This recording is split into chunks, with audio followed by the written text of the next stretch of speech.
Virginia seems to be ground zero for frustrated, angry parents pushing back against their school boards over issues like teaching critical race theory and exposing their children to sexually explicit materials. Tensions exploded in Loudoun County, where the school board covered up a sexual assault. After a male student molested a girl, instead of being punished, he was just transferred to a different school, where he did it again. And now there's a face-off over masks. Wednesday, Virginia's Senate voted with bipartisan support to ban public schools from forcing their students to wear masks. This measure should easily pass through the Republican-controlled House and then land on Governor Glenn Youngkin's desk for signing. This is a big victory for the governor, who on his very first day in office last month issued an executive order making masks optional, only to have it immediately buried in lawsuits, including by a group of school boards who say that the governor is overstepping his authority. Early rulings have gone both ways. Virginia's Supreme Court dismissed one suit on a technicality that was launched by parents in Chesapeake, and then an Arlington County judge issued an injunction allowing 7 school boards to keep their students in masks until all the legal action plays out. However, if that mask ban legislation does become law, most of these suits will become moot. In the meantime, some students decided it's time to show their faces. Following the governor's order, they showed up at school maskless and got suspended and more. Here to tell us what's happening, we're joined by 2 families from Loudoun County.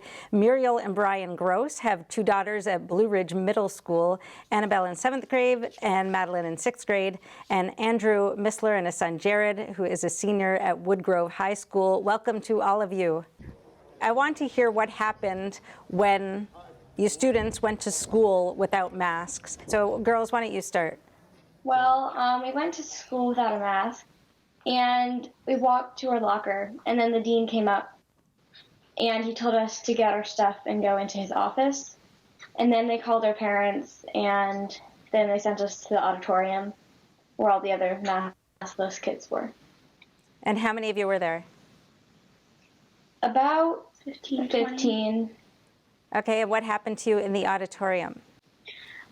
So we all sat in the auditorium. We had to sit 2 or 1 to a row, and you would have to skip a row and the next person would sit there. So it was very, very spaced out, and there was no talking allowed. You had to do schoolwork the whole entire day. It was very closed in. They had like walls around. It was just not a very good environment to sit in. It felt depressing, and just empty. And parents, what did you do when you were called?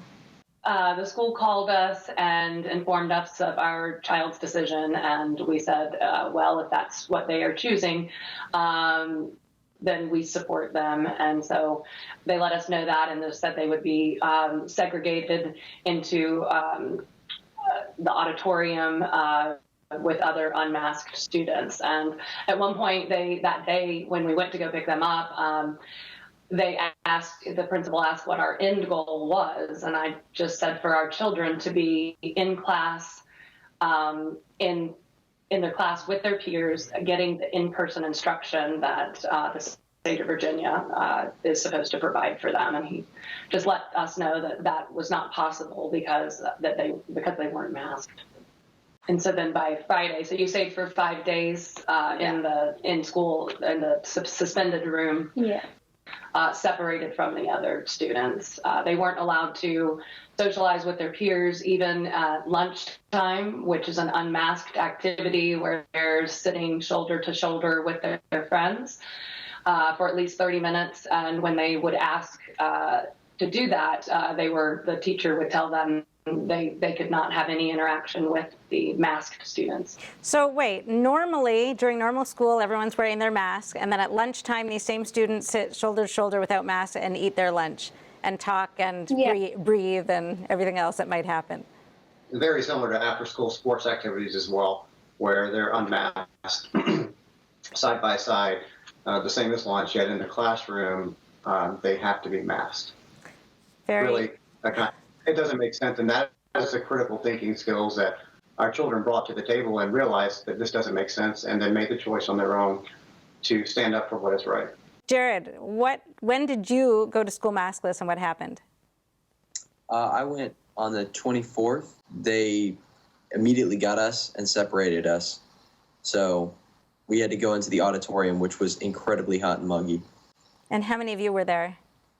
I think over the course of the whole week, there was 66, but I think first day, it was probably around 33. And what was your reaction, Andrew? Did they call you? The first week we didn't get called. I know the word they used was segregate. So they segregated our children from the masked children. So we didn't get a call, and I know that they were in segregation for an entire week without instruction. They basically sat, the first time it was in almost like a auditorium for the first day, if I remember correctly. And then for the next 4 days, they sat there at their own, like one of those folding tables that you would get from one of those box stores. And they sat one child at a folding table for 8 hours a day with no instruction whatsoever. You just sat there, Jared, just sat there? All 8 hours. Incredible. So that was the first, that lasted a week, and then what happened? Then on Wednesday, we went back to school. Or actually, not this Wednesday, but last Wednesday, we went back to school. I actually came with my dad that time. So Monday, Tuesday, what happened Monday, Tuesday? There was no school those days. Okay, so Wednesday was your first day back in the second week. Okay, so you went to school? That was Groundhog Day, so February 2nd. So if that's not fitting enough, but.